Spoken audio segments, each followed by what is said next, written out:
On April 13, 1970, Apollo 13 was nearly 200,000 miles from Earth when an explosion suddenly shook the spacecraft. Okay, Houston, we've had a problem. The crew had just completed a routine oxygen tank procedure when everything changed. Within moments, fuel cells began shutting down and vital electrical systems started failing. One oxygen tank had exploded, and the second was rapidly losing pressure into space. Inside the spacecraft were 3 astronauts: Jim Lovell, Jack Swigert, and Fred Haise. The escaping oxygen confirmed NASA's worst fear. Apollo 13 was losing the resources needed to survive. The mission was supposed to become humanity's 3rd landing on the moon. Instead, Apollo 13 would become one of the greatest survival stories in the history of space exploration. 4 days earlier, Apollo 13 stood on Launch Complex 39A at Kennedy Space Center, preparing for humanity's 3rd lunar landing mission. Commanded by veteran astronaut Jim Lovell, the crew carried years of training and experience into the mission. Fred Haise would become one of the next men to walk on the moon, while Jack Swigert joined the crew only days before launch. On April 11, 1970, the crew entered the spacecraft atop the tallest and most powerful rocket ever built. At 2:13 p.m. Eastern Time, Apollo 13 lifted off from Florida and began its journey toward the moon.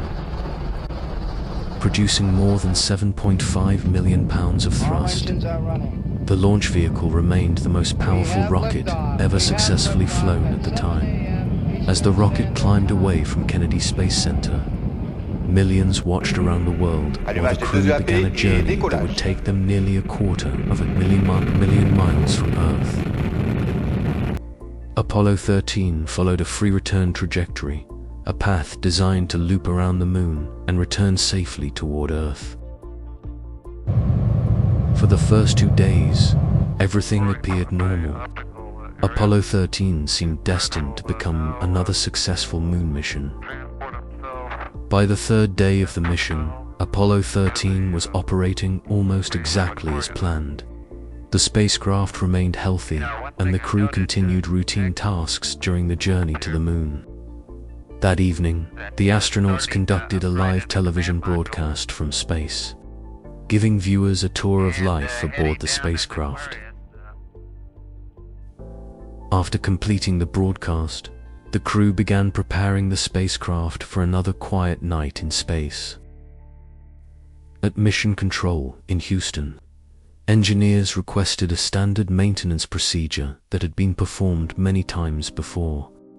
The task involved stirring the oxygen tanks inside the service module, a routine operation designed to prevent stratification of liquid oxygen. Unknown to the crew, one oxygen tank contained damage dating back months before launch, a flaw hidden deep inside the spacecraft. At 9:08 p.m. Houston time, Jack Swigert flipped the switch to stir the oxygen tanks.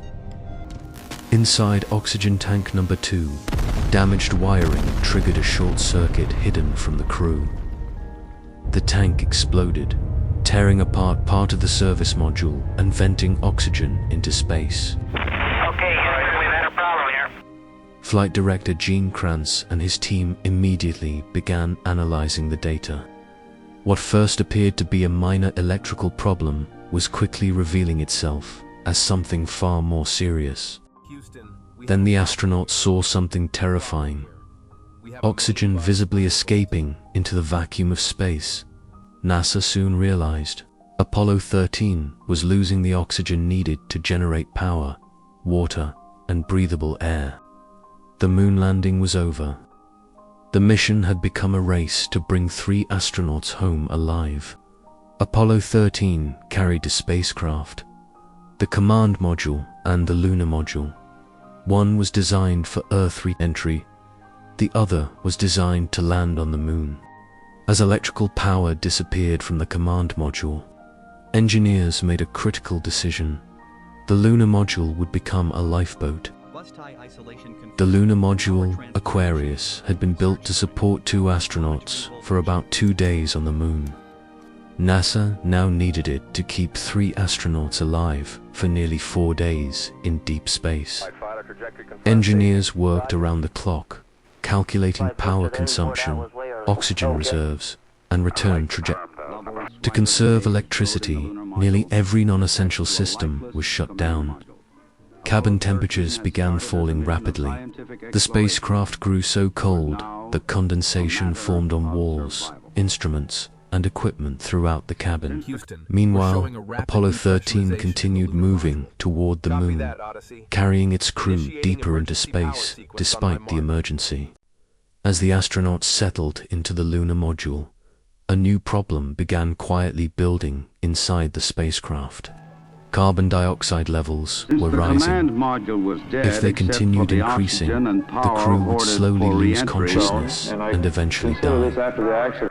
The lunar module's scrubbers had only been designed to support 2 astronauts for a short stay on the Moon. Replacement filters were available aboard Apollo 13, but they belonged to the command module and did not fit the lunar module system. NASA engineers faced a bizarre challenge. Make a square filter fit into a round opening using only materials already on board. Using plastic bags, cardboard, flight manuals, and duct tape, they designed an improvised air filter adapter. The astronauts assembled the device in space. Within hours, carbon dioxide levels began falling back to safe limits. What looked like a collection of spare parts had just helped save 3 lives. Although the moon landing had been cancelled, Apollo 13 still had to travel around the Moon before beginning its journey home. For years, the Apollo astronauts had trained for this moment. As Apollo 13 passed above the lunar surface, the crew looked down at the destination they had traveled nearly 250,000 miles to reach. Beneath them lay the Moon, silent, untouched, and closer than ever before. But after the explosion, there would be no landing. The mission they had spent years preparing for was now over. Their only objective was getting home alive. Beneath them lay a world shaped by billions of years of impacts. Vast craters, jagged highlands, and immense volcanic plains stretching across the horizon.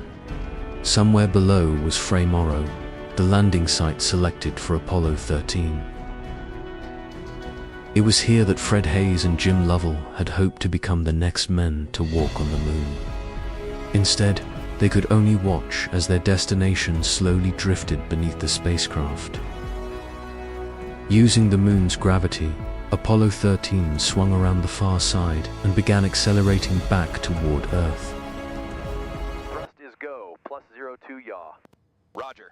Sequencer shows auto cutoff in 30 seconds. Steady burn, holding alignment visual. Every maneuver had to be nearly perfect. A small navigation error could send Apollo 13 thousands of miles off course. Although Apollo 13 was now heading home, to ensure the crew's problems were far from over, the crew performed critical power, engine burns, water, using the lunar module were rapidly as a temporary spacecraft. Cabin temperatures eventually fell close to freezing. The astronauts could see condensation covering walls, instruments, and equipment. Fred Hayes developed a urinary tract infection after being forced to severely limit his water intake. Each astronaut received less than a liter of water per day, far below normal requirements. Meanwhile, Mission Control continued developing procedures that had never been attempted before. Every remaining battery would be needed for re-entry. If power was used too early, Apollo 13 might never return safely to Earth. After 4 days of uncertainty, Apollo 13 was finally approaching Earth. But one critical question remained unanswered. What exactly had exploded? Before re-entry, The crew needed to jettison the damaged service module, something never before attempted under these circumstances. After the Apollo 13 crew separated from the service module, they finally saw the true cause of the crisis: a blown-out panel and severe external destruction. The damage was caused by an oxygen tank explosion that crippled the spacecraft's power and life support systems mid-mission. Worse still, nobody knew whether debris from the explosion had damaged the command module's heat shield. Houston, it's getting a little rough in here. If the heat shield had been compromised, the spacecraft could burn up during re-entry. The crew now began powering up the command module using procedures developed specifically for Apollo 13's emergency return. Every switch, every battery, and every circuit had to work perfectly. There would be no second chance. Moments before re-entry, the crew separated from Aquarius, the lunar module that had served as their lifeboat. Traveling at nearly 25,000 miles per hour, Apollo 13 plunged into Earth's atmosphere. As expected, radio communications were lost when superheated plasma surrounded the spacecraft. The blackout normally lasted around 3 minutes. The expected blackout time came and went. Mission Control continued, waiting for a signal that never arrived. Every second of silence increased fears that Apollo 13 had been lost during re-entry.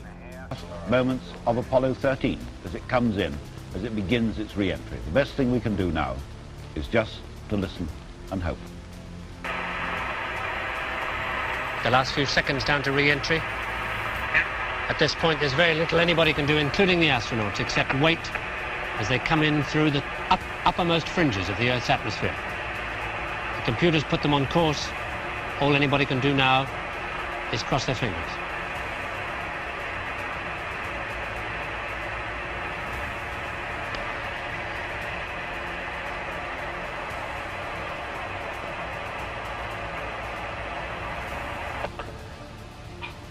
Apollo Control, Houston, we've just had loss of signal from Honeysuckle. And they are coming in faster. Finally, a signal appeared. Apollo 13 had made it through the atmosphere. The spacecraft was alive, and so were the 3 astronauts aboard. One of the most tense moments in NASA history was finally over. Relief swept through Mission Control. For nearly 6 days, engineers, flight controllers, and astronauts had fought a battle that few believed could be won. Against extraordinary odds, Apollo 13 was coming home. On April 17, 1970, Apollo 13 splashed safely into the Pacific Ocean. More than 400,000 miles after leaving Earth, the mission that nearly ended in disaster had survived.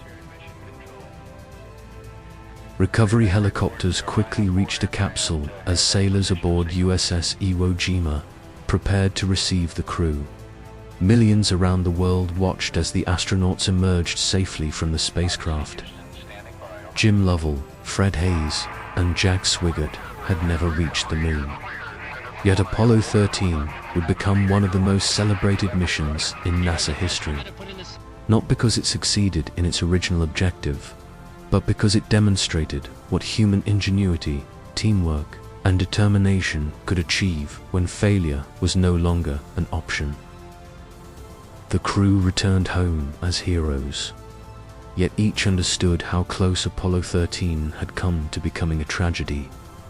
A few different decisions, a little less ingenuity, or a little less luck could have produced a very different ending. NASA's investigation found that a damaged thermostat and a series of overlooked events had ultimately led to the explosion. The lessons learned from Apollo 13 would influence spacecraft design and safety procedures for decades. Apollo 13 never landed on the moon. The Fra Mauro region remained untouched, waiting for another crew to complete the mission. Lovell and Hayes had trained for years to perform. But history would remember Apollo 13 for something far greater than a cancelled landing. Nearly 250,000 miles from Earth, ordinary people found extraordinary solutions. In April 1970, Apollo 13 set out to explore another world. Instead, it revealed the very best of our own.